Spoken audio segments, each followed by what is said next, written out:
안녕하세요, 김충근입니다. 오늘의 이야기 주제는 캘리포니아의 대표적인 해안 드라이브 코스 1번 도로입니다.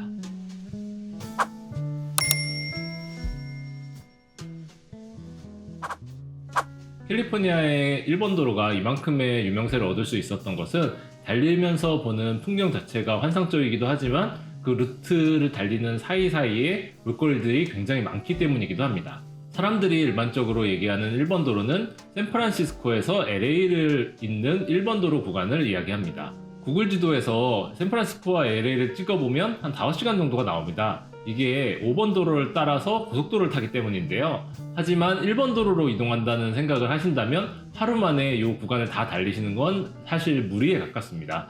그렇기 때문에 1박 2일로 달리는 경우가 많고요. 보통 해안을 끼고 달릴 수 있는 샌프란시스코에서 LA 방향을 많이 선호하지만 LA에서 샌프란시스코 방향으로 가더라도 크게 일정상 문제는 없습니다. 요 LA와 샌프란시스코 구간에서는 렌터카 회사에 따라서 그 편도비가 면제되는 경우가 많은데, 다만 성수기 안에서 샌프란시스코에서 픽업해서 LA나 라스베가스에서 반납을 하게 되면 편도비가 발생하기도 합니다. 이거는 그때그때 달라지기 때문에 꼭 예약하시면서 한번 확인을 하시는 게 좋습니다. 그래서 성수기에는 샌프란시스코에서 LA보다 LA에서 샌프란시스코가 더 나은 경우도 많습니다.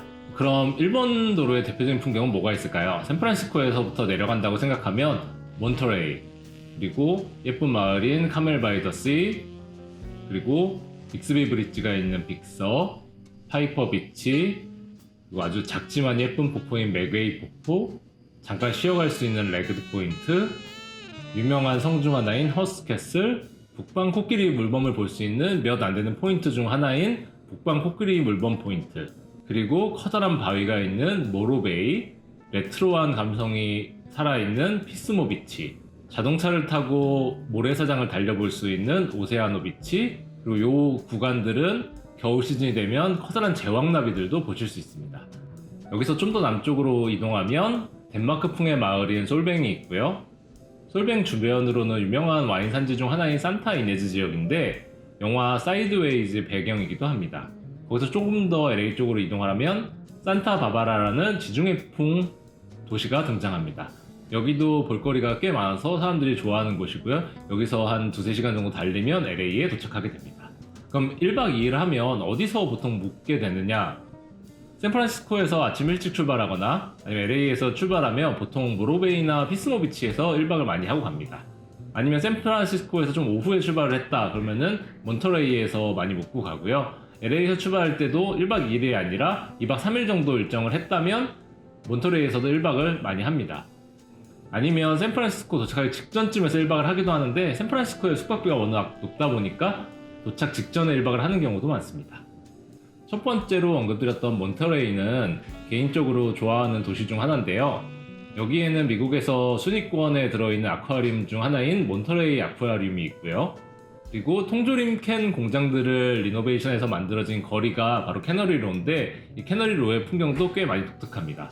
그리고 지금은 투어의 출발지와 여러 레스토랑들이 모여있는 피셔맨즈 와프 역시 몬터레이에서 한번 가볼 만한 장소들입니다. 몬터레이에서 조금 남쪽으로 이동하면 17마일 드라이브가 있습니다. 이 17마일 드라이브 같은 경우에는 전 세계적으로 유명한 페블 비치가 있고요. 그리고 달리는 동안에도 꽤 멋진 풍경을 보여주는 것으로 유명합니다. 근데 17마일 드라이브 같은 경우는 유료이기 때문에 만약에 1번 도로 전체를 달릴 예정이라면 17마일 드라이브는 꼭 가야 할 정도는 아닙니다. 하지만 시간이 넉넉하다면 가도 좋을 만한 곳이긴 하고요. 그 다음으로 이어지는 곳은 카멜 바이 더 씨입니다. 카멜 바이 더 씨 같은 경우에는 이제 주말에 사람들이 쇼핑을 오기도 하고 아니면은 이제 휴가를 잠깐 오기도 하는 그런 쇼핑 겸 휴양 타운인데요. 아주 특별한 볼거리가 있다 그런 건 아니지만 거리의 상점들도 꽤 아기자기하게 예쁘고 이제 여기에 있는 미션들도 좀 볼만하기 때문에 보통 한 반나절 정도 머무르면서 잠깐 구경을 하고 가는 그런 마을이기도 합니다. 이 카멜에서 빅서까지 가는 이 구간이 캘리포니아 1번 도로의 하이라이트 중 하나인데요. 이게 굽이굽이 이어지는 캘리포니아의 해안도로의 풍경을 가장 제대로 볼 수 있는 구간이기도 합니다. 이 구간 중에서도 가장 유명한 장소가 바로 빅스비 브릿지인데요. 이 빅스비 브릿지는 양쪽에 주차장이 있기 때문에 주차를 해놓고 빅스비 브릿지와 해안선을 보는 그런 장소로 많이 활용을 합니다. 빅스비 브릿지 다음으로 사람들이 많이 방문하는 장소는 바로 맥웨이 폭포가 있는 파이퍼 주립공원인데요. 파이퍼 주립공원 같은 경우는 안에다 주차를 하면 유료지만 그 외부에 여러 무료 주차 공간이 조금은 있기 때문에 거기서 주차를 하고 구경을 하기도 합니다. 맥웨이 폭포 같은 경우에는 폭포 자체는 굉장히 작아요. 굉장히 작은데 그 앞으로 모여지는 작은 코브 형태의 풍경과 물의 색이 아름다워서 사진 스팟으로 많이 이용을 합니다. 사실 요 맥웨이 폭포에 도착하기 전에 파이퍼 비치도 있어요. 파이퍼 비치 같은 경우는 가운데 구멍이 뚫려 있는 그런 기암괴석 때문에 유명한데, 여기를 내려가는 길이 양방향 도로지만 사실상 차 한 대밖에 지나갈 수 없는 폭이 거의 대부분 이어지기 때문에 양보를 잘 하면서 내려가야 됩니다. 내려갔다 올라오는데 30분 이상 소요되다 보니까 여기를 방문한 사람들의 숫자는 상대적으로 적은 벽에 속합니다. 다음으로 이어지는 포인트는 레기드 포인트입니다. 레기드 포인트는 뭐 아주 특별하게 볼 게 있다 뭐 이런 포인트는 아니지만, 그래도 여기에 간단하게 먹을 수 있는 레스토랑도 있고요, 숙박시설도 있고, 여기에서 보는 해안순의 뷰도 그렇게 나쁘지 않기 때문에 잠깐 쉬어가는 포인트로 사람들이 많이 들립니다. 이제 또 남쪽으로 이동하다 보면 엘리펀트 실 포인트가 나옵니다. 엘리펀트 실은 북방 코끼리 물범인데요, 아무래도 이 코끼리 물범 같은 경우는 볼 수 있는 곳이 그렇게 많지 않기 때문에 상당히 유명한 포인트입니다. 보통 겨울 시즌이 짝짓기 시즌이기 때문에 커다란 수컷들을 많이 볼 수 있는 시즌이지만, 여름 시즌에 오면 아마 암컷들 위주로 보게 될 가능성이 높습니다. 그리고 좀 더 남쪽으로 이동하면 허스트 캐슬로 가게 됩니다. 허스트 캐슬은 대부호가 남긴 저택답게 굉장히 화려한 것으로 유명한데, 여기는 직접 차를 가지고 들어갈 수는 없고 주차장에 주차를 하고 투어를 이용해서 들어가셔야 됩니다. 그렇기 때문에 최소한 3, 4시간 정도 소요된다고 보시면 되고, 성수기 같은 경우에는 미리 예약을 하지 않으면은 투어 예약이 불가능한 경우가 꽤 있기 때문에 일정을 한번 보면서 미리 예약을 해두시는 것이 좋습니다. 허스캐슬에서 남쪽으로 이동하면 이제 모로베이가 나옵니다. 모로베이는 아주 커다란 바위가 있는 것으로 유명한데요, 이 바위 너머로 보이는 석양이 아름답기로 유명하고, 여기서 시즌에 따라서 고래관찰 투어도 많이 출발을 합니다. 이 정도 지점, 모로베이와 피스온 비치 그리고 산 루이스 오비스포가 있는 이 지점이 중간 지점으로 많이 활용이 되는데, 이 세 개의 타운에 숙소가 많기 때문이기도 합니다. 그리고 모로베이에서 조금 떨어지지 않은 곳에 퍼시픽 그로브가 있는데요, 이 퍼시픽 그로브는 제왕나비의 서식지로 유명합니다. 물론 이 퍼시픽 그로브만 있는 건 아니고 모로베이라거나 피스온 비치라거나 아니면 그 주변으로도 이 제왕나비들을 볼 수 있는 포인트가 많습니다. 제왕나비들은 겨울에만 볼 수 있는데, 그 제왕나비들이 나무에 가득 모여 있으면 굉장히 화려하게 보일 정도로 수많은 나비들을 볼 수 있어서 사람들에게 유명한 포인트입니다.